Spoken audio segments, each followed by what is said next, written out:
más grande el que conmigo está. Sé que la victoria es grande, si es grande la batalla, pero es mucho más grande el que conmigo está. Sé que la victoria es grande, si es grande la batalla, pero es mucho más grande el que conmigo está. Sé que la victoria es grande la batalla, pero es mucho más grande el que conmigo está.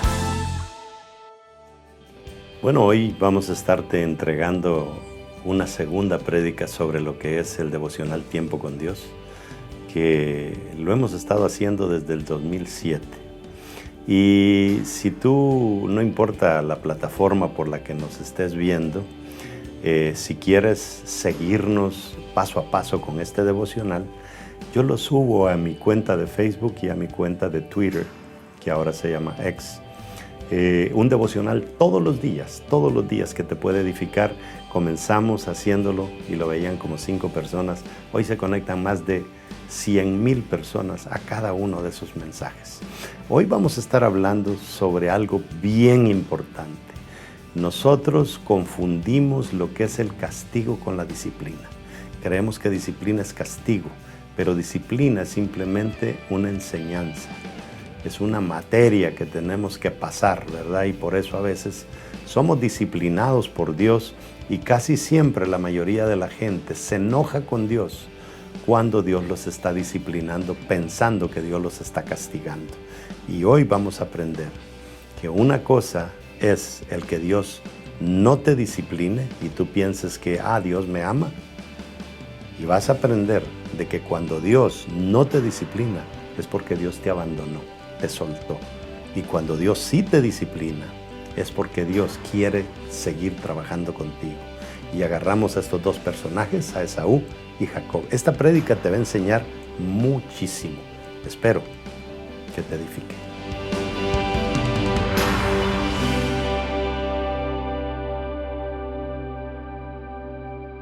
Diga conmigo, la Biblia es palabra de Dios. Si Dios lo dice, yo lo creo. Si Él dice que tengo riquezas, soy rico. Si Él dice que tengo salud, soy sano. Si Él dice que tengo salvación, soy salvo. Si Él dice que soy su hijo, soy importante. Por eso, de hoy en adelante, nadie más me definirá. El único que me define es Dios, mi Hacedor. Dele un aplauso al Señor. Mire, yo cuando pequeñito oí varias definiciones que me daban hasta mis propios padres. Burro, torpe, animal, bruto. Y eran las cosas que escuchábamos en nuestros hogares, ¿verdad? Y el problema no es que nuestros padres eran malos padres. Eso fue lo que aprendieron de los suyos, ¿verdad? Entonces vamos a leer 2 versículos bíblicos. Y estos versículos llaman mucho la atención al nomás leerlos porque son unas declaraciones que Dios da que como que no encajan en nuestra manera de pensar. Vea lo que dice Romanos 9, verso 11. Porque cuando aún los mellizos no habían nacido, estamos hablando de Jacob y Esaú, y no habían hecho nada ni bueno ni malo, para que el propósito de Dios, conforme a su elección, permaneciera no por las obras, sino por aquel que llama. Se le dijo a ella, el mayor servirá al menor, tal como está escrito, a Jacob amé, pero a Esaú aborrecí. Qué feo se oye eso, que Dios ame a uno y aborrezca al otro. Pero vamos a Malaquías, de donde sale más o menos este versículo. Capítulo 1, verso 2. Yo os he amado, dice Jehová, hablándole Dios a Israel. Y dijiste, ¿en qué nos amaste? ¿No era Esaú hermano de Jacob? Dice Jehová, y amé a Jacob, y a Esaú aborrecí, y convertí sus montes en desolación, y diga conmigo, abandoné su heredad para los chacales del desierto. Siéntese. Vamos a tratar de entender qué es lo que está pasando acá. 2 hermanos, A los dos los amaba su madre, a los dos los amaba su padre. Vemos a través de la historia que como que su padre conectó más con Esaú y como que su madre conectó más con Jacob. Ahora, es importante que le pongamos atención cómo manifestó Dios su amor, porque dice que amó a Jacob.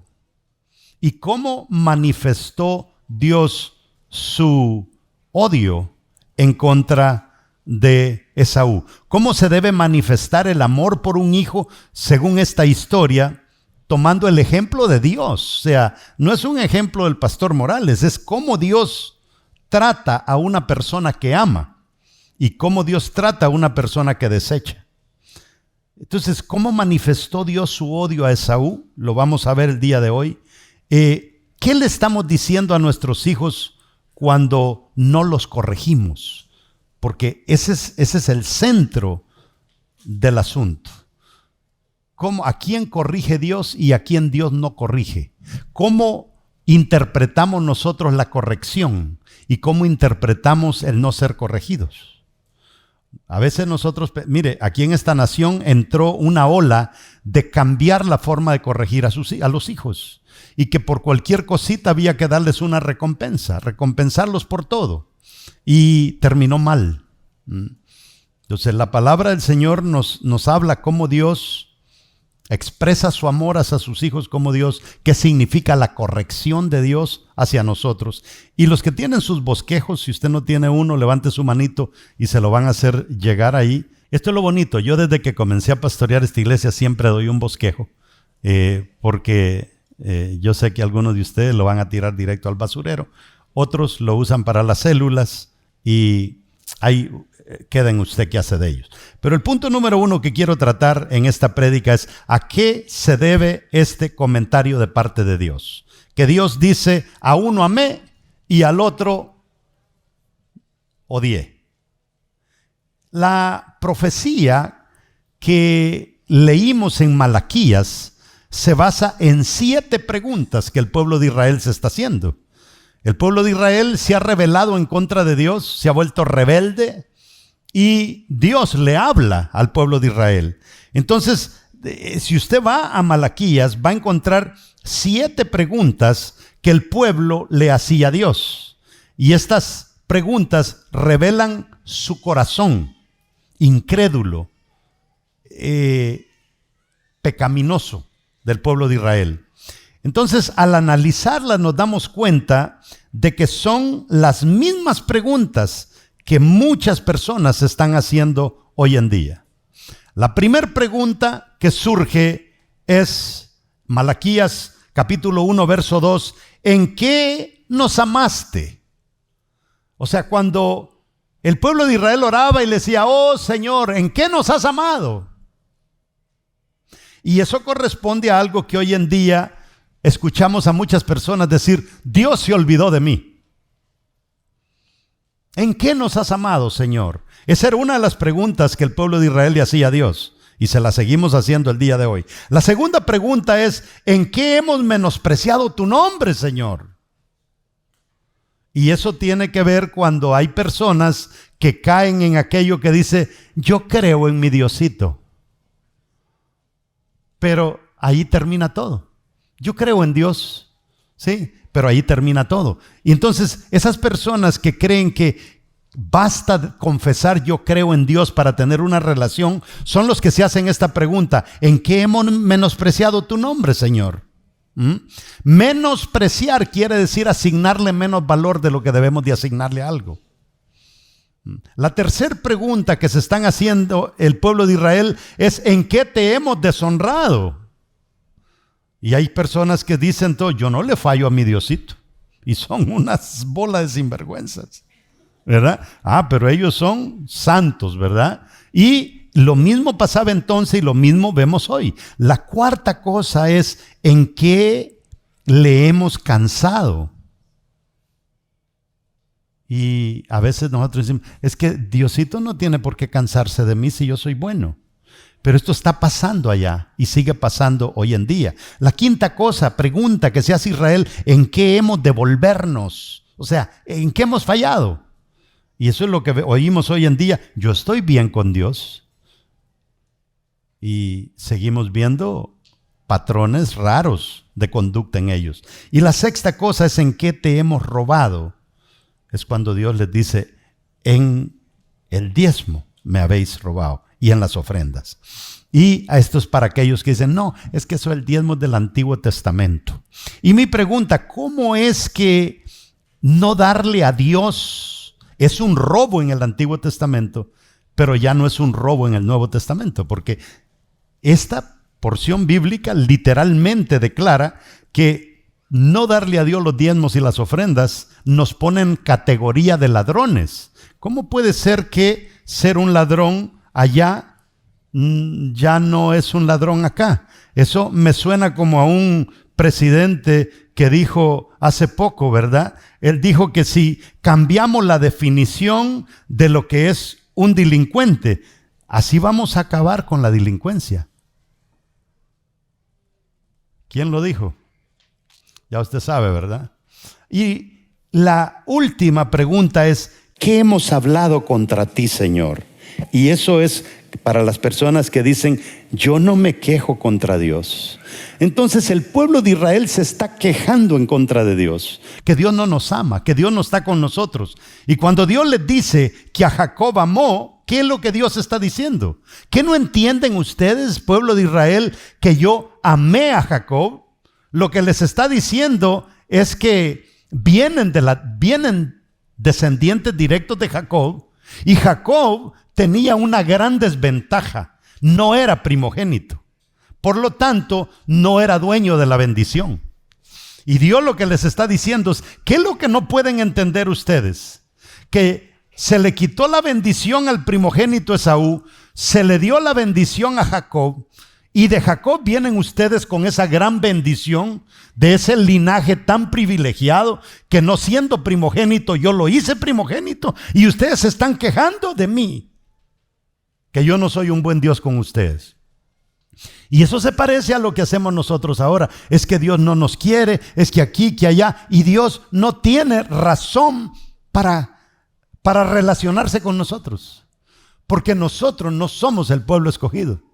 Y aún así hemos estado viendo en el tiempo con Dios, hoy en día, estos días que estamos haciendo el libro de Hebreos, que aún cuando ya la ley y todo estaba diseñado para que Dios trabajara solamente con Israel, vino Jesús y nos abrió la puerta para que nosotros también nos pudiéramos conectar con Dios. Y ahora nos preguntamos, ¿y dónde está Dios? Entonces estamos igual que en los tiempos de Jacob.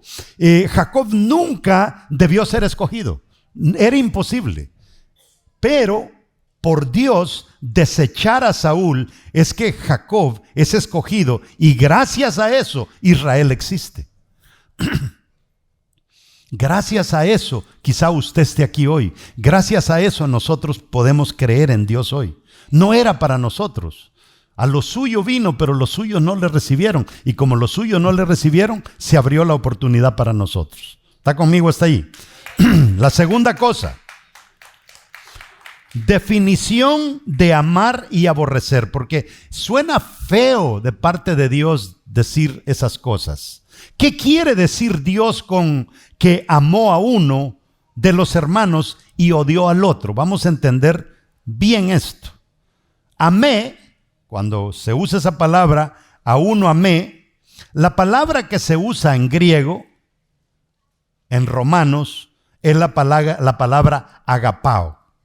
Y agapao significa amar en un sentido social o amar en un sentido moral.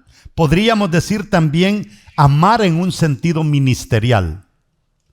Por ejemplo, uno de pastor tiene un cierto amor por los pastores de la iglesia, pero no es el mismo amor que uno siente por la esposa, no es el mismo amor que uno siente por los hijos, no es el mismo amor que uno siente por los amigos. Es un amor diferente, porque uno aprende a amarlos por el trabajo duro que ellos hacen para Dios. Ahora, ¿qué quiere decir Dios con que amó a uno de los hermanos y odió al otro? Y aquí se lo voy a ir explicando. Ahora, aborrecí es la palabra miseo. Y aborrecí también, la palabra miseo significa aborrecí odié, detesté y también significa amé menos. Entonces, cuando dice, si usted quiere traducir a uno amé y al otro odié, hágalo, pero también quiere decir amé más a uno y al otro lo amé menos. Ve cómo la cosa va teniendo un poquito más de sentido. Todo depende de las traducciones. Entonces, por esa razón, Dios desecha a Esaú. ¿Y por qué razón un padre ama menos a un hijo? ¿Porque es merecedor de menos amor? Y la verdad es que no es así. ¿Cómo vamos a poder ver aquí? No se trata de que amó menos a Esaú como ser humano, como hijo. Cuando comenzamos a hacer un análisis, le restó importancia como alguien que no le iba a importar su llamado. Porque a Esaú no le importaba el rol que él tenía en la familia de ser primogénito. El primogénito tenía que defender los valores. El primogénito tenía que ser punta de lanza. El primogénito tenía que defender la familia. Pero a él le gustaba la cacería y ya se pasaba en los cerros todos los días. Entonces Dios dijo, con este voy mal. Entonces no era alguien dispuesto a colaborar con Dios, colaborar con el plan de Dios. Y por eso es que Dios lo amó menos. Ahora, algunos teólogos opinan que lo que Dios quiere decir es que Jacob fue menos amado porque no se dejó amar. Menos amado porque no se dejó amar. Y quiero contarles algo que me di cuenta en estos días de una familia que son todos entregados a las cosas de Dios, menos uno. Uno de ellos confiesa, y esta es una historia real, uno de ellos confiesa que es ateo. Y los hermanos le dan toda su vida a Dios. Resulta que este muchacho que es ateo, tomó la decisión de mandarse a hacer un tatuaje de su padre. Y entonces algunos hermanos pensaron, bueno, ya tiene un montón de tatuajes, ahora que se meta uno del papá, suena bonito. El problema es que en el tatuaje le tapó la boca al papá.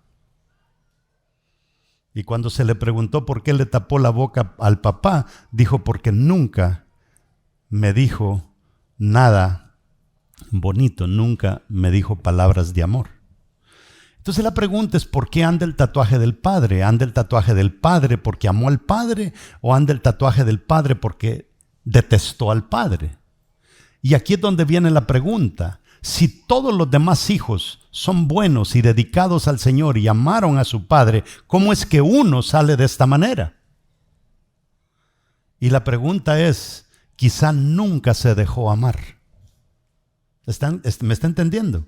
Entonces, nosotros a veces hacemos cosas así tan tontas, ¿verdad? Y manifestamos cosas que creemos que le estamos diciendo a la gente que estamos diciendo una cosa, pero en realidad estamos diciendo otra. Ahora, le restó importancia como a alguien que no le iba a importar el plan de Dios aquí en la tierra. Ahora, Juan Calvino, que fue un teólogo allá por el año 1500, era de la opinión que lo que la Biblia más intenta decirnos es aceptado y rechazado. En otras palabras, en vez de que diga que a uno amó y a otro odió, lo que más se puede interpretar es que Dios a uno lo aceptó y a otro lo rechazó.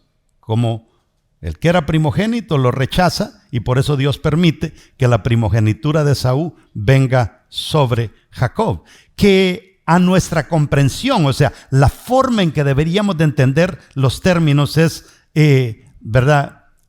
Es aceptado y rechazado en vez de amado y odiado. ¿Me están entendiendo lo que quiero decirles? O sea, a veces nosotros, como interpretamos las cosas y como las leemos en algunas traducciones, eso se puede prestar para que gente que no cree en Dios diga, yo no quiero servirle a ese Dios porque ama a unos y a otros los odia, ¿verdad?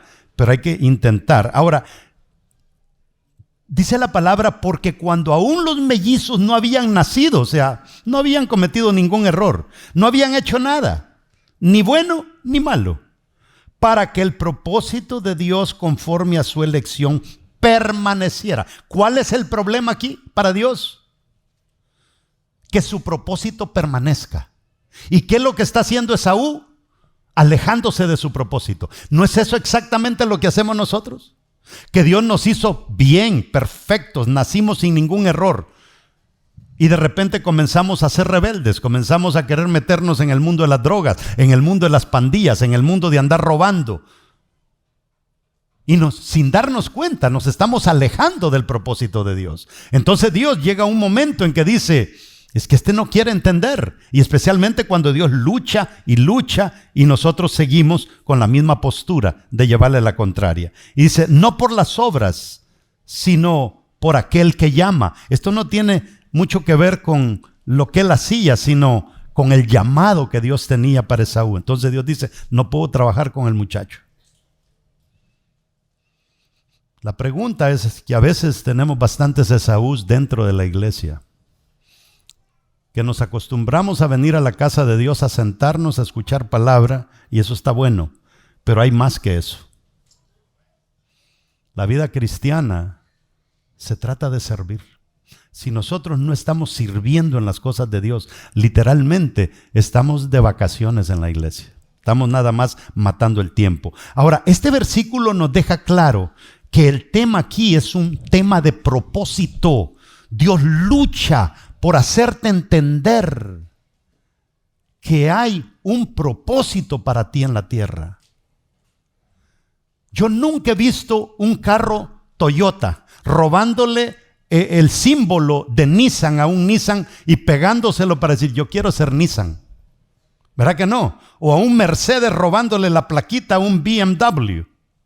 O a un Lamborghini robándole el toro o el caballito a un Ferrari. Nunca lo he visto. O sea, todo lo que existe sirve de acuerdo a su propósito, menos nosotros. Nos alejamos de lo que Dios quiere para nosotros. Póngase a pensar, ese tema de querer empujar una agenda en cuanto a la sexualidad de las personas, que mira, aquí hay que saber escoger las palabras, en cuanto a la sexualidad de las personas y venir a decir que la sexualidad ya no es un tema físico, sino que es un tema mental. Si usted quiere cambiar su manera de pensar de quién usted es, usted lo puede hacer y está bien. Eso es lo que se nos trata de vender. ¿Saben ustedes lo que es una persona bulímica o una persona anoréxica? La bulímica y la anoréxica mentalmente creen que están gordas. ¿Verdad que sí? No, es que yo estoy gorda. Y se ven al espejo y se ven gordas. Y son un esqueleto, pesan 80 libras. ¿Sabe usted que una bulímica y una anoréxica, el cuerpo se comienza a comer a sí mismo? Porque ellas no lo alimentan. Le echan la comida, saborean la comida, después la vomitan. Y ellas creen que están gordas. Ideológicamente se sienten gordas. Y póngase a pensar usted una bulímica esquelética, que llegue a un doctor y le diga, doctor, yo quiero hacerme una liposucción. ¿Para qué esta risa da? Hija, ¿y por qué te quieres hacer una liposucción?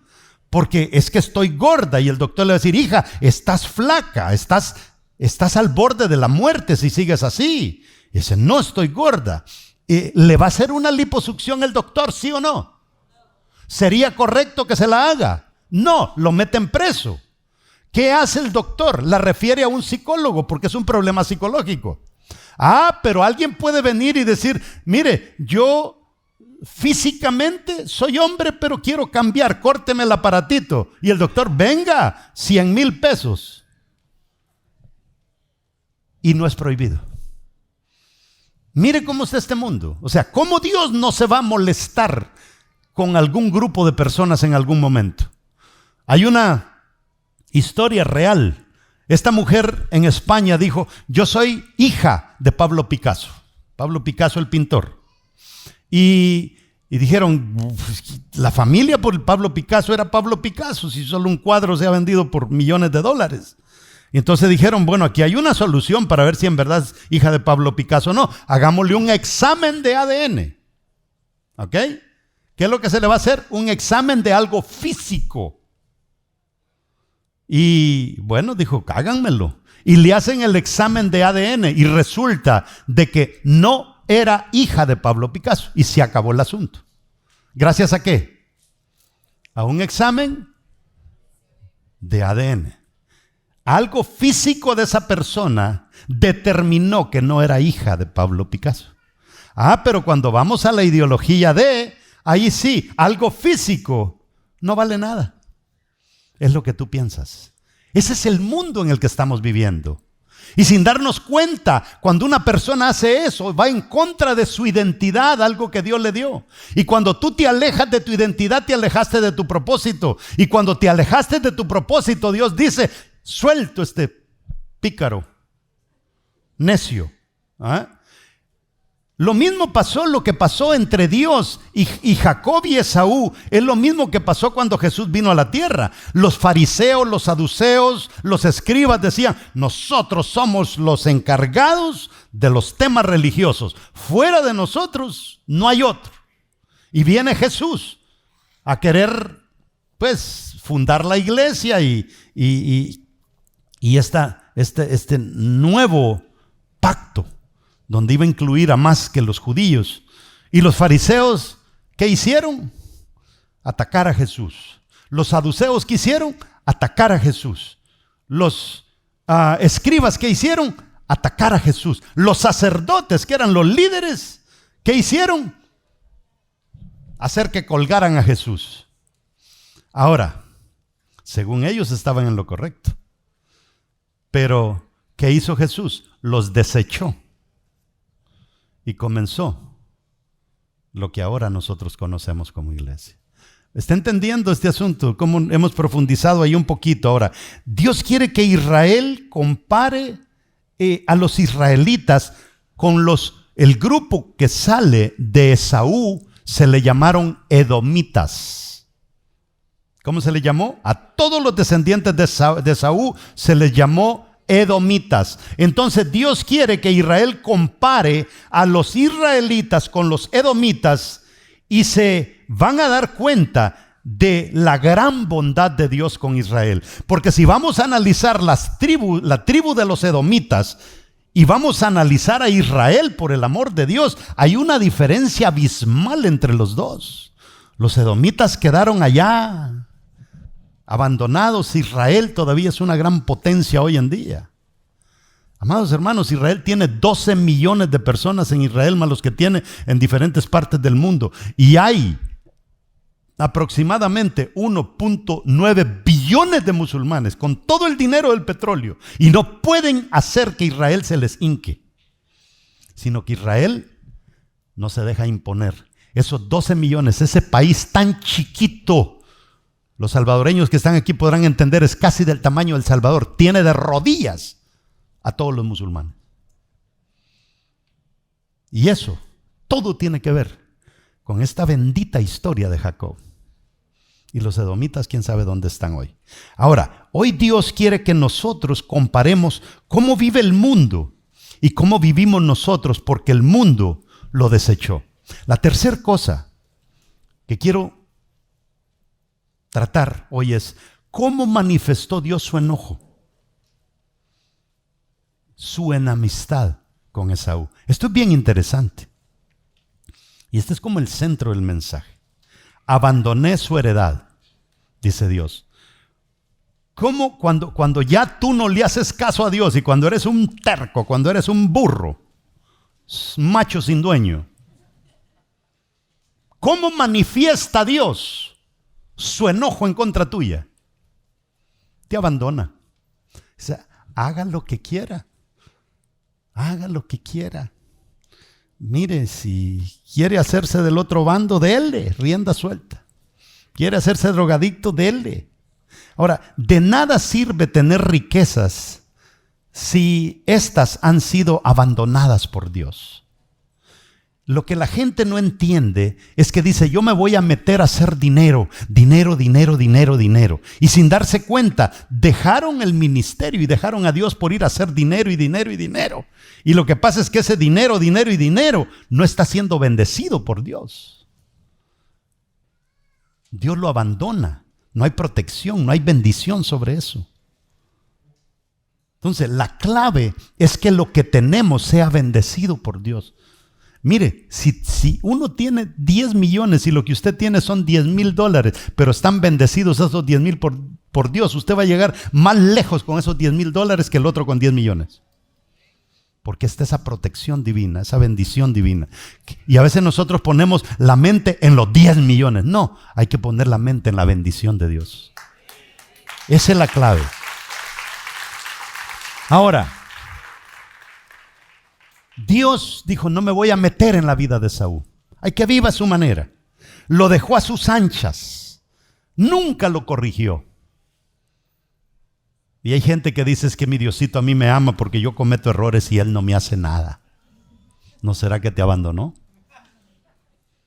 ¿No será que eres un Esaú? No, fíjese, pastor, que yo he andado haciendo, he hecho mis picardías y mi Diosito me cuida.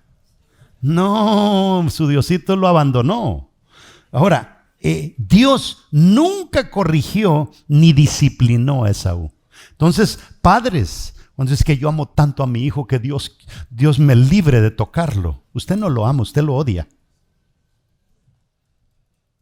Ese muchachito va a crecer silvestre. Después te va a reventar la cara como madre, como padre, y va a terminar en la cárcel y quién sabe qué más. Ahora, Dios dejó que Esaú fuera Esaú.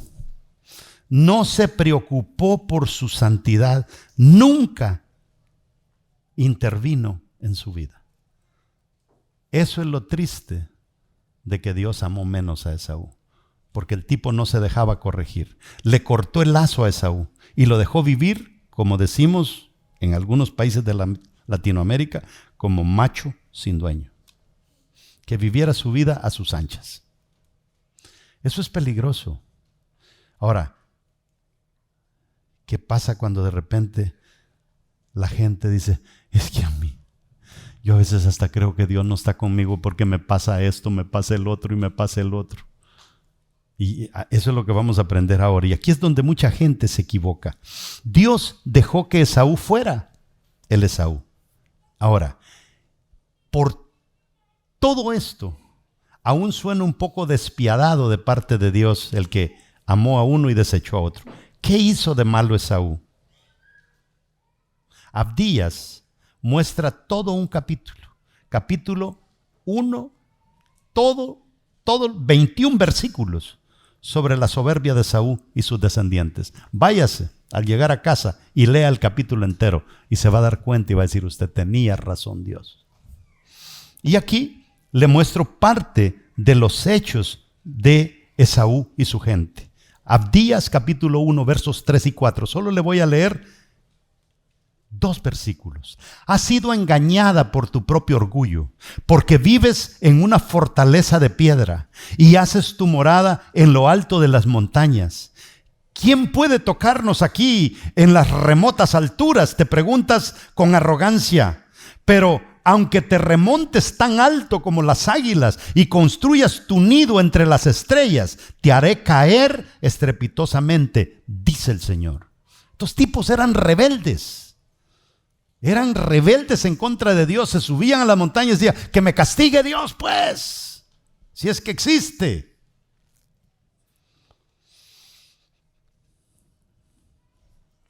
Si nos ponemos a pensar, conocemos algunos. ¿Verdad que sí? Cuarta cosa. ¿Cómo manifestó Dios su amor por Jacob? ¿Cómo lo manifestó?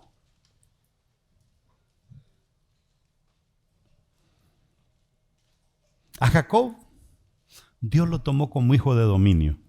Lo disciplinó al derecho y al revés. Ese pobre Jacob, Dios le daba unas moreteadas tremendas, por terco, porque hasta su nombre significaba usurpador. Le usurpó, bueno, se la compró la primogenitura a uno, le hizo a Jetro todo lo que le hizo, aunque Jetro también era otro pícaro, ¿verdad? Y entre pícaro y pícaro se entendían porque dicen que Labán fue el primer músico que desafinó, porque Jacob pidió la menor y Labán le dio la mayor. pero era lucha de picardía, ¿verdad? Y se topó con uno de su tamaño. O sea, Labán fue alguien que Dios permitió que domara un poco, que domesticara un poco a Jacob. Si vemos la vida de Jacob, por el amor de Dios, fue un latigazo tras latigazo. Ahora, Dios debía convertir a un usurpador, engañador, en un príncipe, y eso no era fácil, al grado que cuando entra a Egipto a la bendición, o sea, ya no llegó el gran Jacob, aquí llegó Jacob, no, llegó Jacob cojo, porque le costó a Dios domar a este hombre. Váyase conmigo a Génesis capítulo 32, verso 24. Así se quedó Jacob solo. Está hablando de una de las golpes, de las tundas, de la lucha de Dios con Jacob.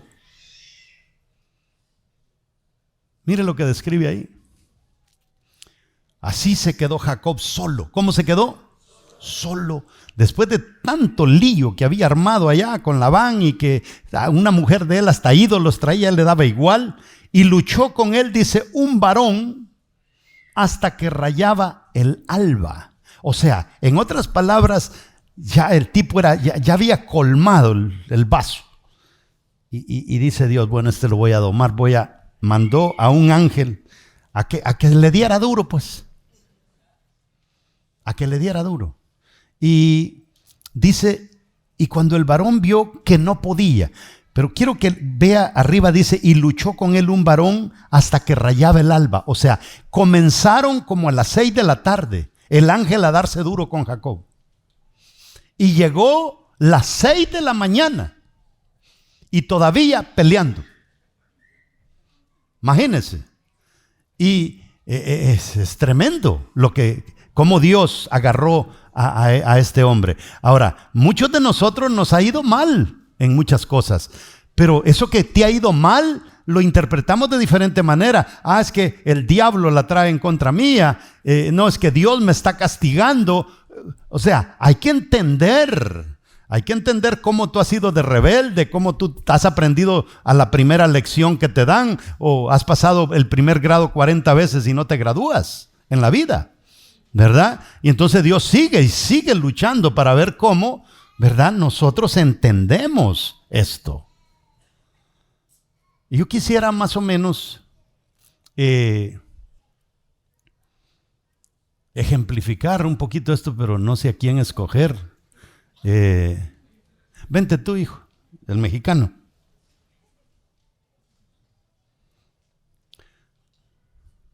Sube.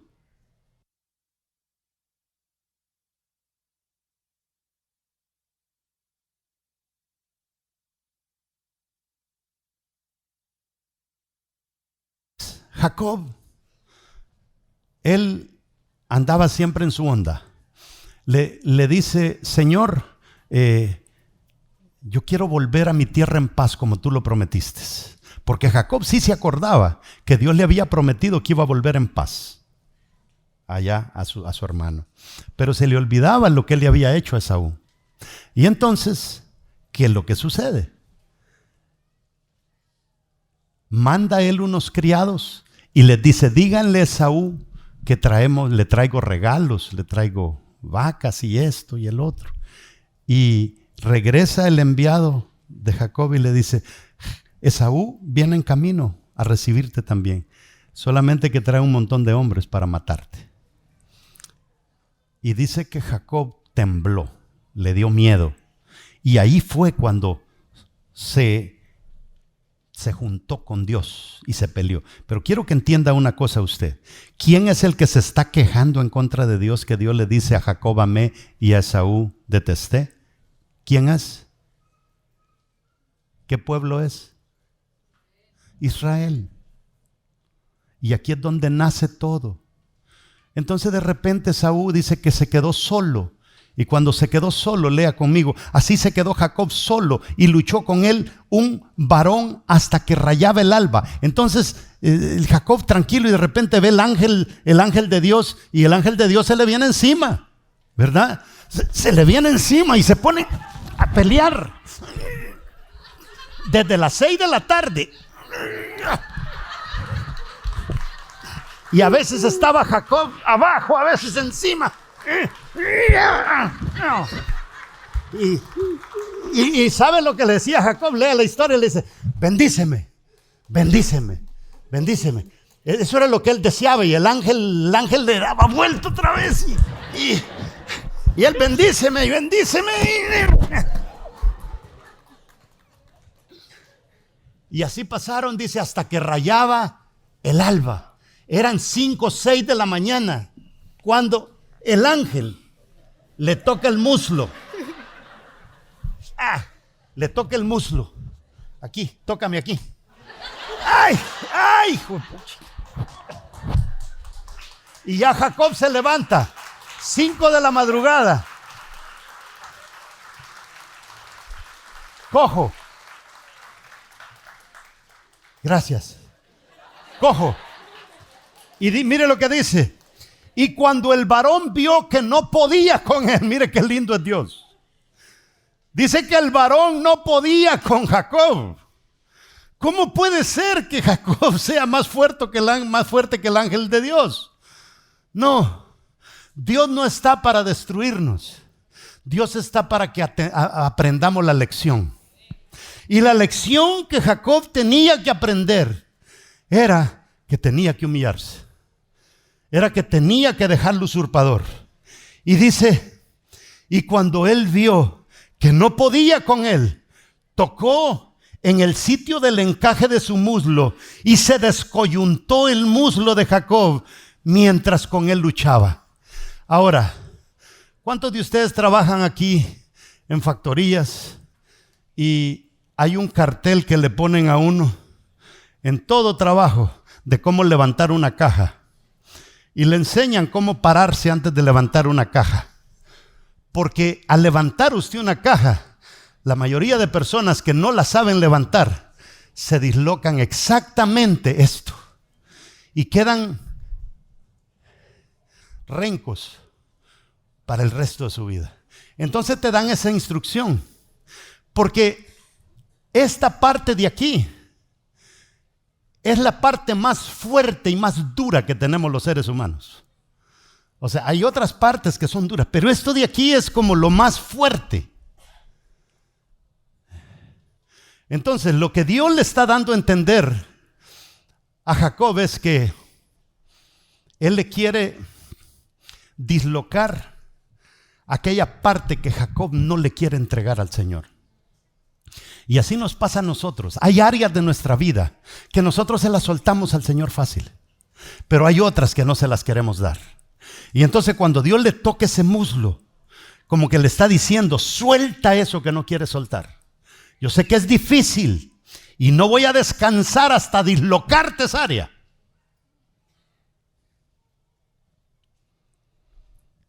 Y por eso a veces hay personas que vienen con problemas y no entienden por qué. Hay hombres que dicen: pastor, fíjese que no sé, de la noche a la mañana no me funciona el pajarito.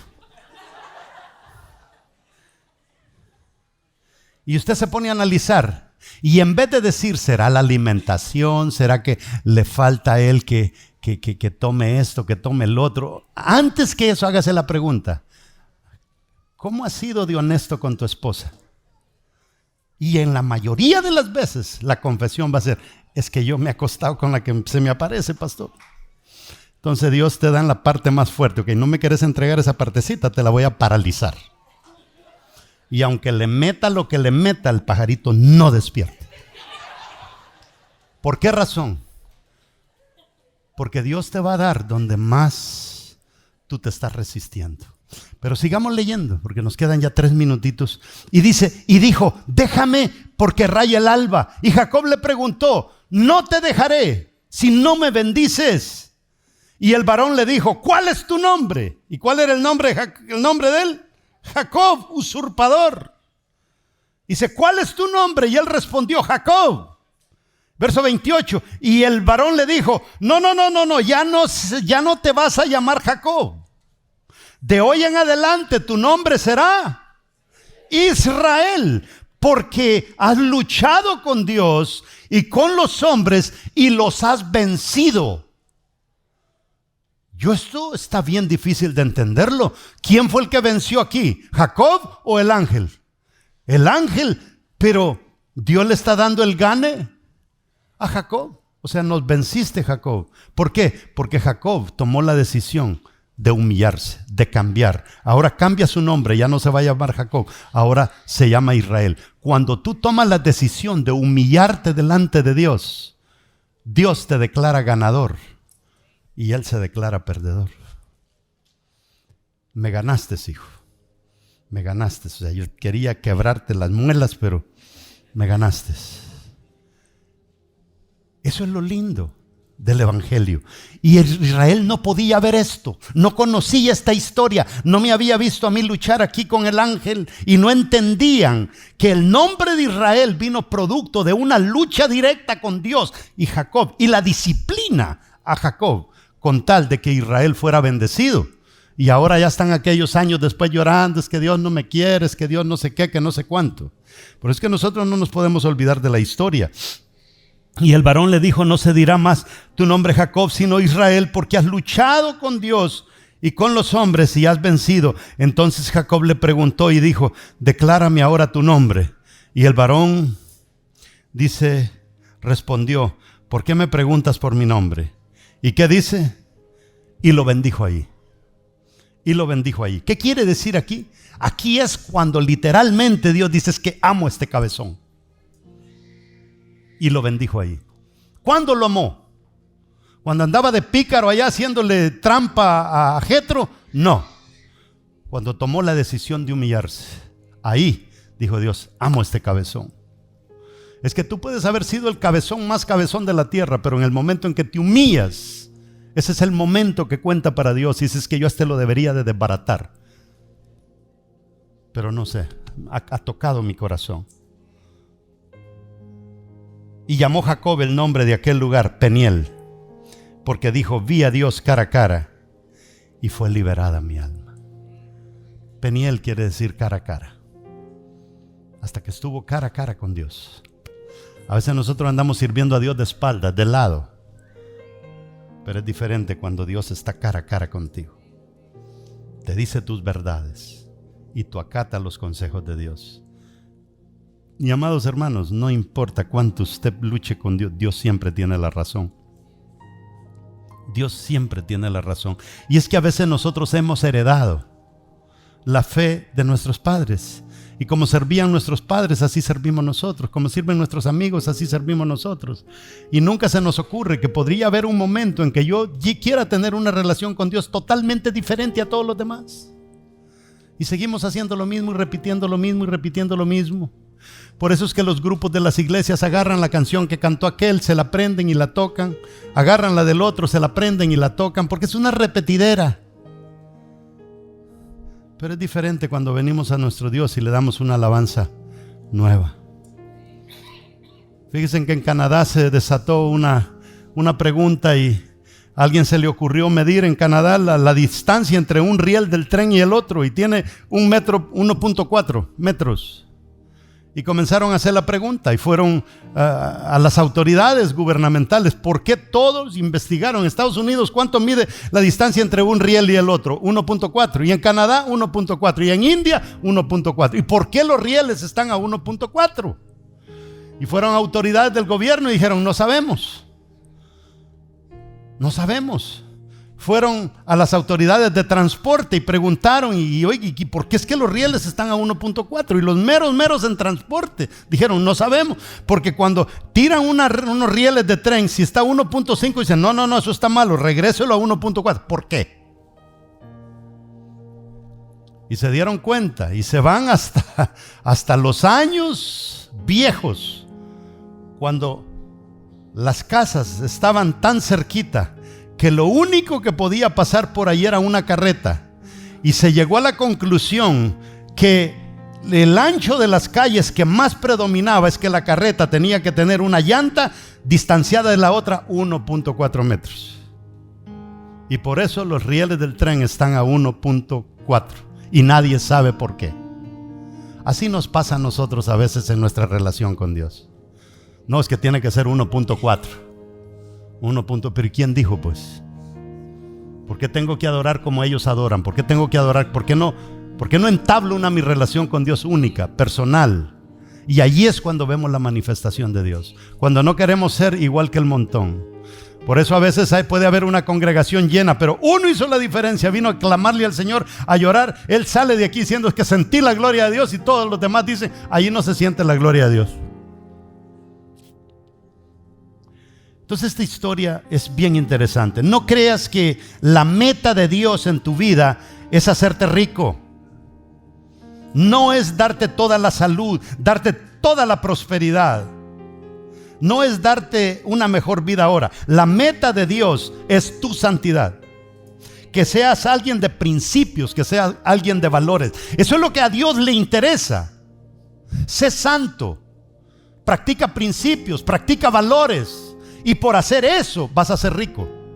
Por hacer eso va a venir prosperidad. Nosotros buscamos la prosperidad sin hacer aquello. Y sin darnos cuenta estamos llevándole la contraria a Dios, haciendo malas cosas. Primero es Él y después va a venir lo demás. Tu tarea es que nos parezcamos más a Cristo cada día. Eso debe de ser nuestra tarea. Esperemos que nos limpie de nuestro lodo, de nuestras malas mañas, de nuestros antivalores, de nuestros ídolos. Eso es lo que Él quiere quitar. Para Dios bendecirte es fácil, porque es que las bendiciones vienen de Dios. Pero los cambios en tu vida no te los puede dar Dios, son decisiones tuyas.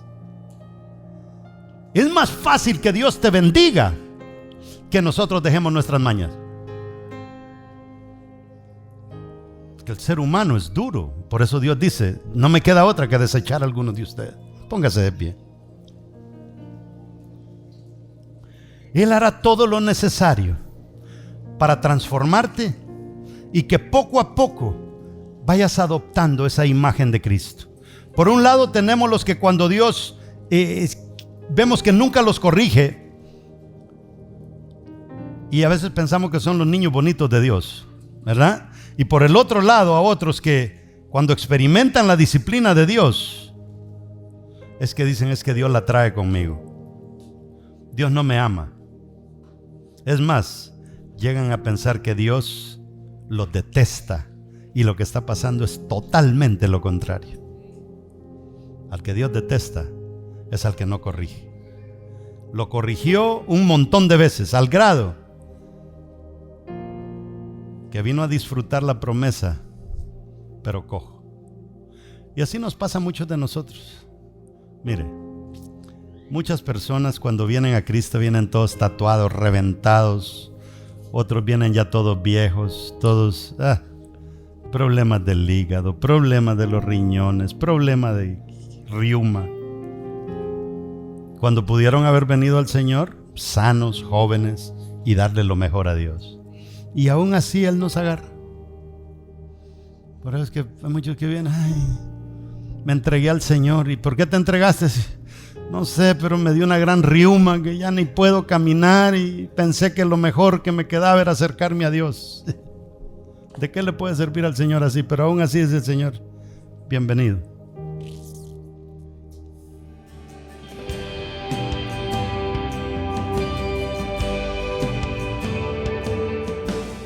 Muchas veces, muchas personas se acercan a Dios por la motivación equivocada.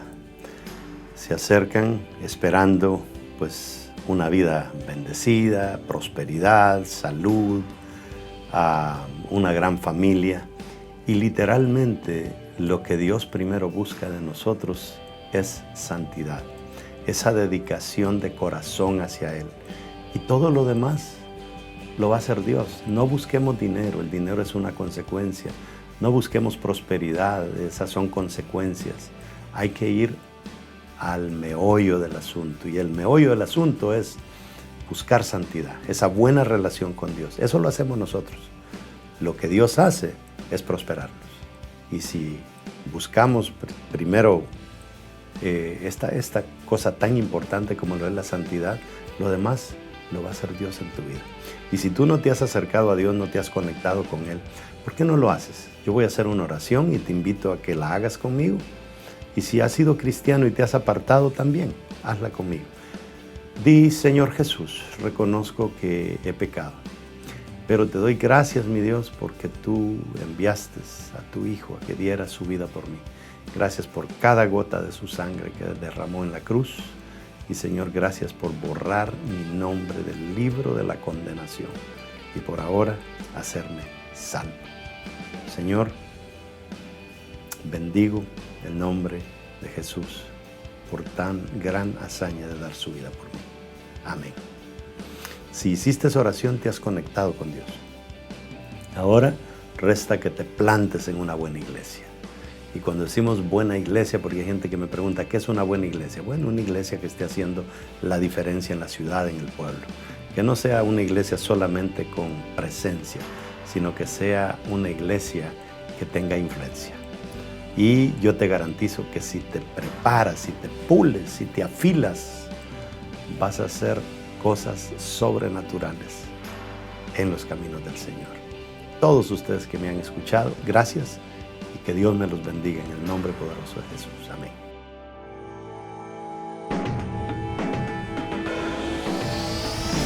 Sé que la victoria es grande, si es grande la batalla, pero es mucho más grande el que conmigo está. Sé que la victoria es grande, si es grande la batalla, pero es mucho más grande